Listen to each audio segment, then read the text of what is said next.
كما باركت على إبراهيم وعلى آل إبراهيم إنك حميد مجيد. سبحانك لا علم لنا إلا ما علمتنا إنك أنت العليم الحكيم. رب اشرح لي صدري ويسر لي أمري واحلل عقدة من لساني يفقهوا قولي. رب زدني علما رب زدني علما اللهم رب زدنا علما. اللهم يا معلم آدم علمني ويا مفهم سليمان فهمني. أما بعد فأعوذ بالله السميع العليم من الشيطان الرجيم من همزه ونفخه ونفسه. بسم الله الرحمن الرحيم. فاعلم أنه لا إله إلا الله. وقال النبي صلى الله عليه وسلم طلب العلم فریضۃ علی کل مسلم. محترم بھائیو، علم حاصل کرنا ہر مسلمان کے لیے لازمی اور ضروری ہے. جامع ترمذی کی حدیث جو میں نے ابھی آپ کے سامنے پڑھی ہے، تقریباً آپ میں سے اکثر ساتھیوں کو اس کا ترجمہ آتا ہوگا کہ نبی کریم صلی اللہ علیہ وسلم نے فرمایا طالب العلم، علم طلب کرنا، علم کو حاصل کرنا، فریضۃ، یہ فرض ہے، علی کل مسلم، ہر مسلمان پر. اور اس کا مفہوم جو ہے وہ ہر علم حاصل کرنا مسلمان پر فرض نہیں ہے. دنیا کے اندر کئی علوم اور فنون ہیں، کون سا علم حاصل کرنا مسلمان کے لیے لازمی ہے، فرض ہے اور ضروری ہے؟ وہ علم دین کا علم ہے. دین کا علم، اسے سیکھنا، اس کو حاصل کرنا ہر مسلمان کے لیے لازمی اور ضروری ہے. اور یہ ضروری نہیں کہ جو اب دینی علوم کے جو کورسز ہیں وہ کورس کرنا ضروری نہیں ہے، وہ مدارس کی ڈگریاں حاصل کرنا ضروری نہیں. جس طرح سکول کی ڈگریاں حاصل کرنا ضروری نہیں ہے، اسی طرح مدارس کی ڈگریاں حاصل کرنا بھی ضروری نہیں. لیکن انسان کو اللہ نے پیدا کیا ہے، کس مقصد کے لیے پیدا کیا، ہم اس دنیا میں کیوں آئے ہیں، ہمیں کیا کرنا ہے، یہ علم حاصل کرنا لازمی اور ضروری ہے. ہم نے دنیا میں زندگی بسر کرنی ہے تو کیسے کرنی ہے، کون سے کام کرنے ہیں، کون سے کام نہیں کرنے، کاروبار کرنا ہے تو کون سا کرنا ہے، کیسے کرنا ہے، حلال ذرائع کون سے ہیں آمدنی کے، حرام کون سے ہیں، اللہ کی عبادت کرنی ہے تو کیسے کرنی ہے، یہ ساری چیزیں سیکھنا یہ فرض ہے ہر مسلمان کے لیے. اور یاد رکھنا میری بات، یہ جو آج بہانے بناتے ہیں نا لوگ کہ ہم تو پڑھے لکھے نہیں ہیں، ہمیں تو نہیں پتہ، ہمیں کیا پتہ، یہ بہانے آخرت میں نہیں چلیں گے. یہ بہانے آخرت میں نہیں چلیں گے. آپ تو کہتے ہیں نا ہم کون سے عالم ہیں، ہم نے کون سا پڑھا ہوا ہے، ہمیں تو نہیں پتہ. دنیا میں ہر بندہ اپنی اپنی فیلڈ کا ماہر ہے. ایک مرتبہ دھوکہ کھا لے نا، دوسری مرتبہ وہ سیکھتا ہے، اپنا ذہن استعمال کرتا ہے، اپنے تجربات سامنے رکھتا ہے کہ دوبارہ یہاں سے مجھے نقصان نہ ہو. لیکن دین کا علم، آخرت کی زندگی کے بارے میں کوئی پرواہ ہی نہیں، کوئی پتہ ہی نہیں، بس جیسے زندگی گزر رہی ہے گزارتے رہو. تو میرے بھائیو دوستو، اللہ رب العالمین نے قرآن کریم میں کہا ہے فَاعْلَمْ أَنَّهُ لَا إِلَهَ إِلَّا اللَّهِ. یہ نہیں کہا کہ لا الہ الا اللہ پڑھ لو، بلکہ یہ کہا فَاعْلَمْ، علم حاصل کرو. کس چیز کا؟ لا الہ الا اللہ، اللہ کے علاوہ کوئی معبود نہیں. جو کلمہ پڑھ کر ہم مسلمان ہوئے ہیں، اس کا علم حاصل کریں گے، اس کا فہم حاصل کریں گے. اللہ رب العالمین کی ذات کیا ہے، اللہ کی معرفت، اللہ کی پہچان، اللہ رب العالمین کی توحید، اللہ کی ذات، اسماء و صفات، یہ ساری چیزیں حاصل کرنا یہ لازمی ہے، یہ فرض ہے. سب سے پہلے جب بچہ پیدا ہوتا ہے، وہ سمجھدار ہونے لگتا ہے، وہ باتیں کرنا شروع ہوتا ہے، سب سے پہلی چیز جو اس کو سکھانی چاہیے وہ اللہ کی معرفت ہے. اللہ رب العالمین کی ذات کہاں ہے؟ توحید کی ابتدا یہاں سے ہوتی ہے. توحید کی ابتدا، انسان کی شریعت کی ابتدا توحید سے ہوتی ہے، اور توحید کی ابتدا یہاں سے ہوتی ہے کہ اللہ کہاں ہے. اللہ کہاں ہے؟ آج کئی لوگ بڑے بڑے فلسفی، بڑے بڑے اپنے آپ کو دین کا عالم اور دنیا کی تعلیم میں اعلیٰ ڈگریاں لیے ہوئے، ان کو یہ پتہ نہیں کہ اللہ کہاں ہے۔ آگے سے جواب ہوگا اللہ ہر جگہ پر ہے، اللہ رب العالمین ہر جگہ پر ہیں، جبکہ یہ کائنات کا غلیظ ترین عقیدہ ہے کہ اللہ رب العالمین ہر جگہ پر ہیں۔ معاذ اللہ، قرآن و سنت سے جو ہمیں علم ملتا ہے، اللہ رب العالمین نے اپنے بارے میں کیا فرمایا؟ الرحمن علی العرش استویٰ، رحمان عرش پر مستوی ہے۔ تو یہ علم حاصل کرنا ہر مسلمان کے لیے لازمی اور ضروری ہے۔ اللہ رب العالمین نے دوسری جگہ پر قرآن کریم میں فرمایا ہے فَاذْكُرُوا اللَّهَ كَمَا عَلَّمَكُمْ مَا لَمْ تَكُونُوا تَعْلَمُونَ۔ فَاذْكُرُوا اللَّهَ، اللہ کا ذکر کرو، اللہ کی عبادت کرو، نماز پڑھو، اذکار کرو، اللہ رب العالمین کی پناہ میں آؤ، لیکن کیسے؟ کما علمکم، جیسے تمہیں سکھایا گیا ہے، جو تمہیں تعلیم دی گئی ہے اس تعلیم کے مطابق اللہ کا ذکر کرنا ہے۔ اپنی طرف سے بنائے ہوئے اذکار نہیں کرنے، اپنے باپ دادا کے طریقے پر نمازیں نہیں پڑھنی، بلکہ کما علمکم، جیسا کہ تمہیں تعلیم دی گئی ہے وہ کرنا ہے۔ اور امام بخاری رحمہ اللہ تعالی بہت بڑے، اللہ رب العالمین نے ان کو ذہانت دی تھی، فقاہت دی تھی، انہوں نے اپنی جو کتاب لکھی ہے نا، وہ جو ترتیب دی ہے انہوں نے، اس میں بھی بہت بڑی حکمت ہے۔ کتاب لکھی، سب سے پہلے کتاب میں جو عنوان لکھا وہ ہے کتاب الایمان، سب سے پہلے کتاب الایمان لکھی۔ باقی محدثین نے، کسی نے کتاب الطہارہ سے شروع کیا، کسی نے کتاب الصلاۃ سے شروع کیا، امام بخاری رحمہ اللہ نے اپنی کتاب کو کتاب العلم سے شروع کیا ہے، کتاب الایمان سے۔ کتاب الایمان سب سے پہلے، کہ سب سے بنیادی چیز ایمان ہے، جس کا ایمان درست ہے تو سارے عمل درست ہیں، ایمان جس کا ٹھیک نہیں ہے اس کا کوئی بھی عمل ٹھیک نہیں ہے۔ اور کتاب الایمان کی ابتدا کتاب الوحی سے کی، باب الوحی سے، کہ ایمان کہاں سے آئے گا؟ اللہ کی وحی سے۔ اور کتاب الایمان کے بعد جو کتاب لکھی ہے وہ کتاب العلم ہے، کہ ایمان کے لیے علم حاصل کرنا بڑا ضروری ہے۔ جس انسان کے پاس علم ہے اس کا ایمان محفوظ رہے گا، جس انسان کے پاس علم نہیں ہے، ایمان تو لایا، وہ مسلمان بن گیا، جس طرح ہم سب مسلمان ہیں۔ ہم کیسے مسلمان ہیں؟ ایمان قبول کرنے کے لیے، اسلام قبول کرنے کے لیے ہم نے کیا قربانیاں دی ہیں؟ ہم تو مفت میں مسلمان ہیں، باپ دادا مسلمان تھے، ہم بھی مسلمان ہیں، کوئی قربانی ہی نہیں دی، اسلام کی کوئی قیمت ہی ہم نے ادا نہیں کی، تو کیا اس کی قدر و قیمت ہوگی؟ قیمت تب آئے گی جب ایمان علم حاصل کریں گے ہم۔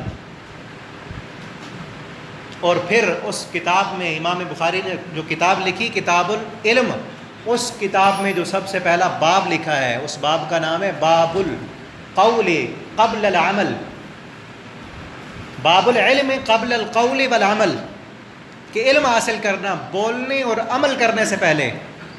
بولنا ہے آدمی نے تو بولنے سے پہلے علم حاصل کرے، عمل کرنا ہے تو عمل کرنے سے پہلے علم حاصل کرے، ورنہ اس کا بولا ہوا اس کے لیے وبال جان بن جائے گا۔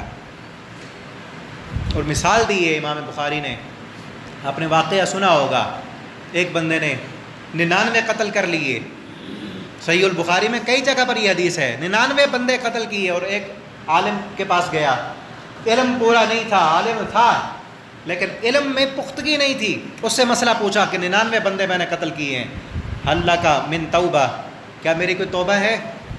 آگے سے اس نے بغیر علم کے فتویٰ دے دیا، علم نہیں تھا اس کے پاس، اس نے کہا 99 بندے، اتنا بڑا مجرم، اب توبہ یاد آئی ہے؟ تیری کوئی توبہ نہیں۔ اب اس کا نقصان کیا ہوا؟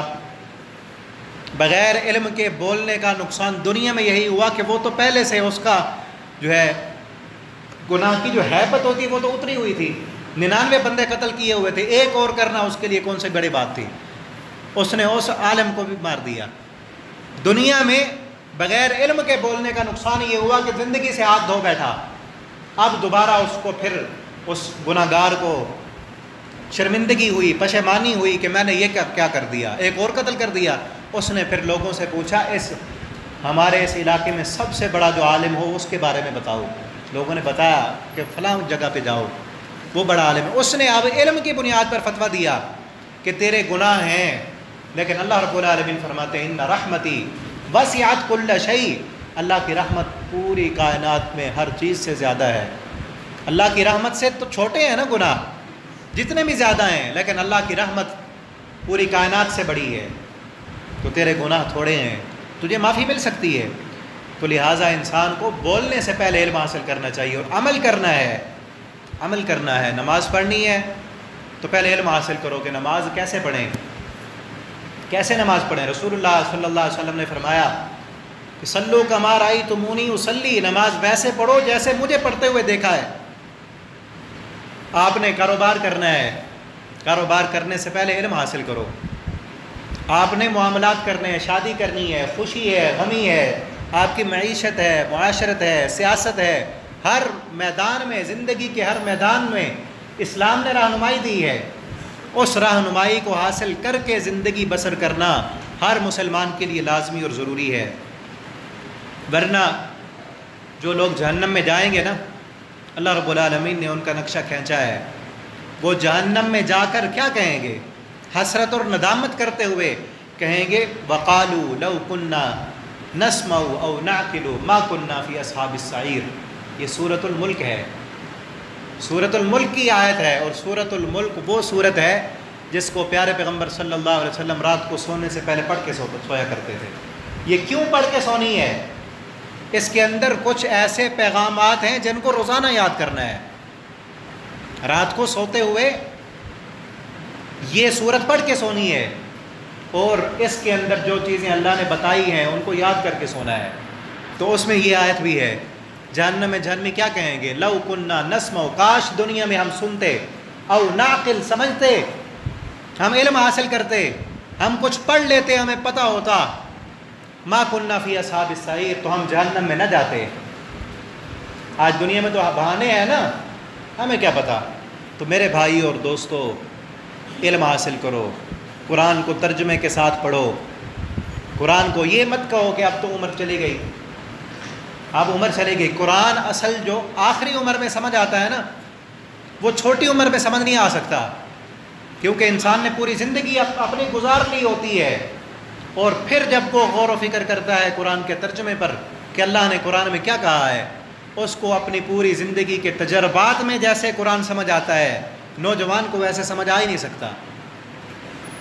تو اس لیے آؤ، اور دنیا میں اللہ رب العالمین نے لوگوں کے لیے بڑی بڑی عزت کی جگہ بنائی ہیں، بڑا نوازا ہے۔ یہ اللہ کی نعمتیں ہی ہیں کہ کسی کو اللہ نے سیاست میں مقام دے دیا، کسی کو اللہ نے دنیا میں عہدے دے دیے، کسی کو اعلیٰ جاب دے دی، کسی کو اچھا مکان دے دیا، کسی کی لوگ عزت کرتے ہیں، کسی کی والدین عزت کرتے ہیں، لیکن یہ سارے عزت کے مقام اللہ کی نعمتیں ہیں۔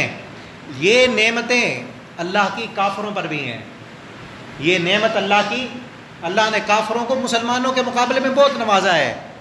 دنیا کے عہدے، دنیا کا علم، سائنس کا علم، دنیا کی ترقیاں، ٹیکنالوجی میں بہت آگے ہیں وہ، اور دولتیں، یہ ساری چیزیں اللہ نے کافروں کو بھی دی ہیں، لیکن اللہ رب العالمین جس بندے سے پیار کرتے ہیں نا، اس کو کیا دیتے ہیں؟ جس بندے کے ساتھ اللہ کا بھلائی کا ارادہ ہے، جو اللہ کے چنیدہ بندے ہیں اللہ تعالیٰ، ان کو کیا دیتے ہیں؟ یہ معیار نہیں کہ اللہ رب العالمین جس سے محبت کریں اس کو دنیا دے دیں۔ نبی کریم صلی اللہ علیہ وسلم نے فرمایا ان اللہ تعالیٰ یعطی الدنیا لمن یحب ومن لا یحب، اللہ تعالیٰ دنیا اس بندے کو دیتے ہیں جس سے محبت کرتے ہیں، اور اس کو بھی دیتے ہیں جس سے محبت نہیں کرتے، جس سے اللہ رب العالمین کو نفرت ہے، جو اللہ کا باغی ہے، نافرمان ہے، دنیا اللہ تعالیٰ اس بندے کو بھی دیتے ہیں۔ لیکن فرمایا وَلَكِنَّ الْعِلْمَ لَا يُؤْتِي إِلَّا مَنْ يُحِبُّ، اللہ رب العالمین اپنے دین کا علم، قرآن کی سمجھ، احادیث کا علم صرف اس بندے کو دیتے ہیں جس سے اللہ محبت کرتے ہیں۔ مَنْ يُرِدِ اللَّهُ بِهِ خَيْرًا يُفَقِّهُ فِي الدِّينِ، جس بندے کے ساتھ اللہ رب العالمین بھلائی کا ارادہ کر لیں، اللہ تعالیٰ کیا کرتے ہیں اس کے لیے کہ دنیا کی دولتیں، دنیا کی ریل پیل اس کے آگے ہوتی ہے، سیاست میں مقام ہوتا ہے، لوگ اس کی بات مانتے ہیں، نہیں، یفقہ فی الدین، اللہ تعالیٰ اس کو دین کی سمجھ دیتے ہیں۔ تو اگر آپ وقت نکال کر قرآن پڑھتے ہیں، قرآن سمجھتے ہیں، احادیث پڑھتے ہیں، دین کے مسائل آپ سیکھتے ہیں، پوچھتے ہیں، سمجھتے ہیں، تو سمجھ لیں آپ کے ساتھ اللہ کا بھلائی کا ارادہ ہے۔ اور اگر آپ دنیا کے سارے علوم و فنون میں ماہر ہیں، دین کی کوئی پتہ نہیں، دین کا کوئی فہم ہی نہیں، سمجھ ہی نہیں، بس جیسے لوگ کر رہے ہیں آپ بھی ویسے کر رہے ہیں، تو پھر سمجھ لیں اللہ کا بھلائی کا ارادہ نہیں ہے۔ اور جس بندے کے پاس علم ہے نا، وہی بندہ ہی اللہ سے ڈرنے والا ہے۔ جو بندہ اللہ سے ڈر گیا اسی کے لیے اللہ تعالیٰ فرماتے ہیں وَلِمَنْ خَافَ مَقَامَ رَبِّهِ جَنَّتَانِ، جو بندہ میرے سامنے کھڑا ہونے سے ڈر گیا اس کے لیے جنتیں ہیں، 2 جنتیں۔ اور ڈرنے والے کون ہیں؟ انما یخشى اللہ من عباده العلماء، جن بندوں کے پاس علم ہے وہی اللہ سے ڈریں گے۔ کسی بندے کا اس کی معرفت، اس کی پہچان آپ کو ہوگی نا، تو اس کا مقام پتہ ہوگا تو اس سے ڈریں گے کہ فلاں بندے کا عہدہ کتنا بڑا ہے، اس کے پاس اختیارات کتنے ہیں، اس کے پاس دولت کتنی ہے، تبھی اس کا خوف دل میں بیٹھے گا نا۔ ایک بندے کے بارے میں پتہ ہی نہیں کہ یہ کتنا بڑا ہے، اس کے اختیارات کتنے بڑے ہیں، آپ اس کی کیا عزت کریں گے؟ اور ایسے ہوتا ہے بسا اوقات کہ بندہ کسی سے ملا، اس کو وہ مقام نہیں دیا، وہ پروٹوکول نہیں دیا، اس کی وہ عزت نہیں کی، تھوڑی دیر کے بعد پتہ چلا کہ یہ تو فلاں شخصیت ہے، پھر آپ کہتے ہیں یار پہلے کیوں نہیں بتایا کہ آپ فلاں ہیں؟ وہ کیوں کہتے ہیں کہ پہلے بتایا ہوتا تو آپ کو آپ کے معیار کے مطابق آپ کو قدر دی جاتی۔ اور جس بندے کو اللہ کی معرفت نہیں ہے، اللہ کی قوت، اللہ رب العالمین کی قدرت، اللہ کی طاقت، اللہ رب العالمین کا غلبہ، کتنی بڑی کائنات اللہ نے بنا دی، جب اللہ کی معرفت نہیں تو اللہ سے ڈرے گا کیا وہ؟ اور اللہ کی معرفت آئے گی قرآن پڑھنے سے، قرآن پڑھنے سے۔ تو میرے بھائیو دوستو، علم حاصل کرو، اپنے بچوں کو دین کی تعلیم کی طرف لاؤ، ورنہ آج ہماری حالت جو ہے وہ آپ کے سامنے ہے۔ آج جو حالت ہے نا ہماری، ہر چیز کا علم حاصل کرنے والے موجود ہیں۔ آج دنیا میں مہنگائی بڑھ رہی ہے، خرد و نوش کی اشیاء کی قیمتیں آگے پیچھے ہو رہی ہیں، ہر بندے کو پتہ ہوتا ہے۔ سیاست میں کیا ہو رہا ہے، کون سی جماعت آگے جا رہی ہے، کون سی پیچھے جا رہی ہے، ہر بندے کو پتہ ہے۔ دنیا کی ساری خبریں جانتا ہے، اپنے اپنے شعبے میں ماہر ہے، کون سا کام اس وقت ترقی میں جا رہا ہے، کون سا کام پست جا رہا ہے، کون سا کاروبار کرنا چاہیے تو منافع ہوگا، کون سا نہیں کرنا چاہیے، یہ دنیا کے سارے معلومات موجود ہیں، ساری چیزیں ہیں۔ لیکن اسی بندے سے پوچھا جائے کہ اللہ الصمد کا معنی کیا ہے، یہ نہیں آئے گا۔ سجدہ صاحب کسے کہتے ہیں پتہ نہیں ہوگا۔ اور مسلمان نوجوانوں کا عالم یہ ہے کہ سارا دن فیس بک پر، ٹک ٹاک پر، اور یہ لا علمی کی وجہ ہے نا، میرے ذہن میں بات آ گئی تو بتا دوں، یہ ٹک ٹاک اور ایک اور اپلیکیشن آئی ہوئی ہے، وہ پیسے دے رہے ہیں لوگوں کو، نوجوانوں کو، کہ صرف اس اپلیکیشن کو ڈاؤن لوڈ کرو اور اس میں فحاشی اور یعنی گندگی کو دیکھو، پیسے ملیں گے۔ اور نوجوان دھڑا دھڑ اس کے پیچھے ہیں دنیا کمانے کے چکر میں۔ اور یہ ایسا گناہ ہے کہ گناہ جاریہ ہے، جس طرح صدقہ جاریہ ہوتا ہے نا، آپ نے مسجد بنوائی، پنکھے لگوائے، یہ صدقہ جاریہ ہے، اور وہ کام گناہ جاریہ ہے۔ پیسے کوئی خدا بنایا ہوا تو لگے ہوئے ہیں پیچھے، اور دوسروں کو بتا رہے ہیں میں نے اتنے پیسے کما لیے، میں نے اتنے کما لیے، آپ بھی آ جاؤ۔ جہنم اپنی خرید رہے ہیں، یہ لا علمی کی وجہ ہے نا۔ اور آپ کوئی سا بھی یہ ٹی وی چینل کھول کر دیکھ لیں، نیوز چینل، اس میں سارا دن تبصرے ہوں گے، باتیں ہوں گی، کبھی سیاست پر، کبھی کسی ایشو پر، اس میں آپ کو کوئی بھی دین کی بات کرنے والا نہیں ملے گا۔ سارا دن بیٹھے رہیں اس پر، تبصرے ہوں گے، باتیں ہوں گی، بڑے بڑے ماہر علوم اور فنون کے۔ اور مجھے یاد آیا کافی عرصہ پہلے، اسی سال کی بات ہے، اسمبلی میں نا کسی ہمارے مسلمان ملک کے نا کئی دین والے وہاں پر علماء بھی موجود ہیں، کسی نے بل پیش کیا کہ ہمارے اسکولوں میں نا پرائمری تک کے جو بچے ہیں ان کو جو پیارے پیغمبر صلی اللہ علیہ وسلم کی دعائیں ہیں وہ عربی میں یاد کرائی جائیں۔ یہ بل پیش ہوا کہ صبح بچہ اٹھنے کی کون سی دعا ہے وہ عربی میں یاد ہو، ساتھ اس کا ترجمہ بھی ہو، کھانا کھانے لگا ہے اس کی دعا ہو۔ اب اس بل پر تبصرہ ہو رہا تھا ایک چینل پر، جیو نیوز تھا، پتہ نہیں کوئی اور تھا، وہاں پر بیٹھا ہوا ماہر تعلیم وہ تبصرہ کرتے ہوئے کہتا ہے کہ ہم اپنے بچوں کو اتنی عربی یاد کرائیں کہ وہ اٹھنے کی دعا یاد کرے، پھر کھانا کھانے کی دعا یاد کرے، پھر گھر سے باہر نکلنے کی دعا یاد کرے، پھر آنے کی دعا یاد کرے، وہ اور چیزیں کیا یاد کرے گا؟ ہم کون سا عربی ملک میں پیدا ہوئے ہیں؟ ہماری زبان اردو ہے، ہم اتنا عربی ہم سے یاد نہیں ہوتی. ہمارے بچے سارا یہی یاد کریں تو اور کیا پڑھیں گے؟ یہ کون کہہ رہا ہے؟ یہ کوئی کافر کہے تو دکھ نہ ہو. یہ مسلمان کلمہ پڑھنے والا، اپنے آپ کو محمد الرسول اللہ کا امتی کہنے والا، جو اپنے بچوں کے لیے یہ کہہ رہا ہو، اس کو آپ خود کو کون سی دعائیں یاد ہوں گی؟ انگلش میڈیم میں جو بچوں کو داخل کر رہے ہیں، ہم انگلستان میں پیدا ہوئے ہیں، انگریزی اتنی پڑھ لی ہم نے کہ انگریزوں کو بھی پڑھا سکتے ہیں اب، اور عربی اتنی بھی نہ آئے کہ باپ کا جنازہ پڑھا سکیں، اتنی بھی عربی نہ آئے. قیامت کے دن اگر اللہ نے پوچھ لیا کہ یہ قرآن تمہارا دعویٰ تھا کہ تمہاری کتاب ہے، پڑھنی آتی ہے؟ دنیا حاصل کرنے کے لیے تو تم نے انگریزیاں پڑھ لی، بچوں کو پڑھا لیا، دنیا کے سارے علوم اور فنون سیکھ سکے، اور عربی اتنی بھی نہ سیکھی کہ میں نے تمہیں قرآن میں کیا کہا ہے اتنا پڑھ لیتے. میرے بھائی اور دوستو، دین کی طرف آئیں. اور آج اصل حالت یہ ہے کہ دین کے علوم کی ہم نے قدر ہی نہیں کی، قدر ہی نہیں کی، اس لیے کم کر دیا، اس کو چھوٹا کر دیا، حقیر سمجھتے ہیں پڑھنے والوں کو بھی. جو پڑھتے ہیں نا، آج حالت دیکھیں. آپ کو قاری صاحب کوئی پڑھانے آئے نا، کہ قاری صاحب میرے گھر میں بچوں کو آپ نے قرآن پڑھانا ہے، کتنی فیس؟ 500 روپے دیں گے. 500 روپے 10 بچوں کو پڑھانا ہے.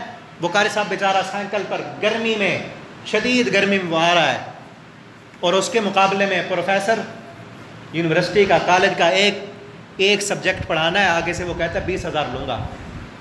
20,000 کہتے ہیں حاضر جناب، میں گاڑی بھیج دیا کروں گا آپ کے لیے. اور قاری صاحب جب آ جائیں وہ کہتے ہیں آج بچے نا شادی پر گئے ہوئے ہیں، کل آنا آپ. یہ قدر کی ہم نے دین کی. اللہ سے کیا توقع رکھتے ہیں پھر ہم؟ اللہ رب العالمین تو کہتے ہیں ان تنصروا اللہ ینصرکم، اگر تم اللہ کی مدد کرو گے تو اللہ تمہاری مدد کرے گا. اور اللہ کی مدد کیا ہے؟ اللہ کے دین کی مدد ہے. اللہ، اور آج دین پڑھنے والے بھی وہی ہیں. جو غریب امیر کا بچہ ہے نا، جس کے پاس پیسہ ہے، دولت ہے، وہ کبھی اپنے بچے کو مدرسے میں نہیں بھیجے گا. بھیجے گا بھی صحیح تو اس بچے کو دین پڑھانے کے لیے جو کند ذہن ہو، جو سکول میں نہیں چل سکتا، فیل ہے، ہاف مینٹل ہے، دماغ کام نہیں کرتا، وہ کہتا ہے اس کو مدرسے میں بھیج دو کہ وہاں جائے گا. وہ پڑھ کے پھر کیا کرے گا؟ ایسے لوگ دیے دین کے لیے، تو پھر آگے جب وہ پڑھ جائے گا تو پھر کیا کرے گا وہ؟ تو میرے بھائی اور دوستو، دین کا علم حاصل کرو. اسی میں ہی ہماری نجات ہے، اسی میں ہی ہماری نجات ہے، اور اسی میں ہی دنیا اور آخرت کی کامیابی ہے. اور یہی علم حاصل کرنا ہم سب کے لیے لازمی اور ضروری ہے. اور یہ جنت کا راستہ ہے، یہ راستہ جنت کا راستہ ہے. نبی کریم صلی اللہ علیہ وسلم نے فرمایا من سلک طریقا یلتمس فیہ علما سہل اللہ طریقا الی الجنہ. جو بندہ ایسے راستے پر چلے کہ جس پر چل کر وہ علم حاصل کرتا ہے، اور علم دین کا علم ہے، دین کا علم. باقی جو علم ہے نا وہ فنون ہے، وہ دنیا کے فن ہیں. اصل علم جو ہے وہ دین کا علم ہے، قرآن کا علم، احادیث کا علم، جو علم آپ کو جنت میں لے جائے گا. نبی کریم صلی اللہ علیہ وسلم نے فرمایا اس راستے پر وہ چلتا ہے تو سہل اللہ طریقاً الی الجنہ، اللہ تعالیٰ اس بندے کے لیے جنت کا راستہ آسان کر دیتے ہیں. اور پھر اب جو حالت ہے نا، اسی حدیث کو سامنے رکھ کر اگر دیکھیں نا، جنت کا راستہ کوئی آسان راستہ تو نہیں ہے. جنت کا راستہ آسان نہیں ہے، جنت کا راستہ مشکل ہے. اسی لیے اس پر چلنے والے پریشانیاں تو آئیں گی، مشکلات آئیں گی. دنیا مقام نہیں دے گی. دنیا والے آپ کے گلے میں پھولوں کے ہار نہیں ڈالیں گے. اسی کے مقابلے میں آپ بچے کو دنیا پڑھائیں، محنت کرے، وہ کامیابیاں حاصل کرے، دنیا میں اس کو مقام بھی ملے گا، عہدہ بھی ملے گا، پروٹوکول بھی ملے گا، دنیا اس کے آگے پیچھے بھی ہوگی. لیکن اگر وہی بچہ اتنی محنت دین کے علم میں کرے، اس سے زیادہ پڑ جائے، دنیا اس کو کوئی مقام نہیں دے گی، کیونکہ مقام آخرت میں ملنا ہے. تو میرے بھائی اور دوستو، ہم سب کو چاہیے کہ ہم سب دین کا علم حاصل کریں، اپنے بچوں کو دین پڑھائیں. ٹھیک ہے دنیا ہماری ضرورت ہے، میں منع نہیں کرتا، دنیا بھی پڑھیں، اسکول کی تعلیم بھی حاصل کریں، یہ علوم اور فنون بھی حاصل کریں. لیکن اتنا نہ ہو کہ انگلش میں بات کرے تو ہم بڑے خوش ہوں، کو کلمہ آتا نہ ہو، اس کو سورہ فاتحہ نہ آئے اور انگلش میں ماہر ہو. اس قدر دینی دنیا کی تعلیم پڑھا دی کہ اب دین اس کو برا لگنے لگ جائے، دین پر چلنے والے اس کو اچھے نہ لگیں، یہ بہت بڑی زیادتی ہے۔ اور آپ بھی جتنے بھی ساتھی بیٹھے ہیں اپنی روٹین بنائیں، روزانہ قرآن کریم کو پڑھیں، ایک پاؤ، آدھا پارہ، ایک پارہ، اور کم از کم ایک رکوع ترجمے کے ساتھ پڑھیں، ترجمے کے ساتھ پڑھیں، تفسیر کے ساتھ پڑھیں، اس پر غور و فکر کریں، تو آپ کے پاس علم بھی آئے گا اور آپ کو سکون بھی ملے گا، دنیا کی پریشانیاں بھی آپ سے دور ہوں گی، اور یہ قرآن آپ کو بتائے گا کہ آپ اس دنیا میں آئے کس لیے ہیں۔ اصل علم تو یہ ہے نا، ساری دنیا کا علم حاصل کر لیا اور اپنے بارے میں پتہ ہی نہیں کہ میں آیا کس لیے تھا۔ سب سے بڑا بیوقوف تو وہی ہے نا، دنیا میں سب کچھ دنیا کا حاصل کر لیا اور اپنا پتہ نہیں میں اس دنیا میں کیوں آیا تھا۔ موبائل بنا ہے، اس کے فائدے کیا ہیں اس کو پتہ ہے، میں بنا ہوں کس لیے بنا ہوں، اس مالک کائنات نے، اس کائنات کے خالق نے مجھے کس لیے بنایا ہے، اپنا پتہ ہی نہیں، اور ایسے جانوروں والی زندگی بسر کر کے چلا گیا۔ تو پھر آگے اس مرنے کے بعد اور زندگی ہے نا، یہ قرآن بتاتا ہے۔ اور قرآن کا دوسرا صفحہ سورہ بقرہ، اللہ رب العالمین نے اس میں کیا کہا ہے، وَبِالْآخِرَةِ هُمْ يُوقِنُونَ، مومن وہ ہیں جو آخرت پر یقین رکھتے ہیں۔ اور یقین کیا ہے کہ میں نے مر جانا ہے، آخرت یہی ہے نا کہ میں نے مر جانا ہے، آخرت پر یقین ہو، میں نے مرنا ہے، اور مرنے کے بعد اصل زندگی ہے، اس زندگی کی تیاری کے لیے یہ زندگی ملی ہے، اور اس کی تیاری کے لیے علم حاصل کرنے کی ضرورت ہے، ورنہ یہ 20 سال 30 سال، زیادہ سے زیادہ 60-70 سال عمر ہے نا، اور اس میں سے بھی 15 سال تو بچپن کے ہیں، آگے 15 سال بڑھاپے کے ہیں، باقی 30 سال زندگی بچتی ہے۔ تو جو با اختیار زندگی ہے اس میں ہی جو بندہ اپنی آخرت کما لے، ہمیشہ کی زندگی کے لیے کچھ کر لے تو کامیاب ہے، ورنہ دنیا تو ختم ہو جائے گی، جتنا کما لے، جتنا کھا لے، جتنی پراپرٹی بنا لے، بینک بیلنس اکٹھے کر لے، ادھر پیچھے ہی چھوڑ کے جائے گا۔ آخرت میں جو کام آئے گا وہ علم ہوگا، عمل ہوگا، آخرت کی جو تیاری ہوگی، اور وہ قرآن کا علم ہے۔ قرآن ہی قبر میں ساتھی بنے گا، حشر میں ساتھی بنے گا، اللہ رب العالمین کی بارگاہ میں جا کر سفارش کر کے جنت میں لے جائے گا۔ تو میرے بھائی اور دوستو، آج سے وعدہ کریں، میں نے پہلے بھی درس میں کہا تھا کہ آپ نے روزانہ قرآن کریم کی تلاوت کرنی ہے اور ترجمے کے ساتھ ایک رکوع پڑھنا ہے، اسی سے ہی زندگی میں تبدیلی آئے گی۔ اللہ رب العالمین ہم سب کو عمل کرنے کی توفیق عطا فرمائے۔ آخر دعوانا الحمدللہ رب العالمین۔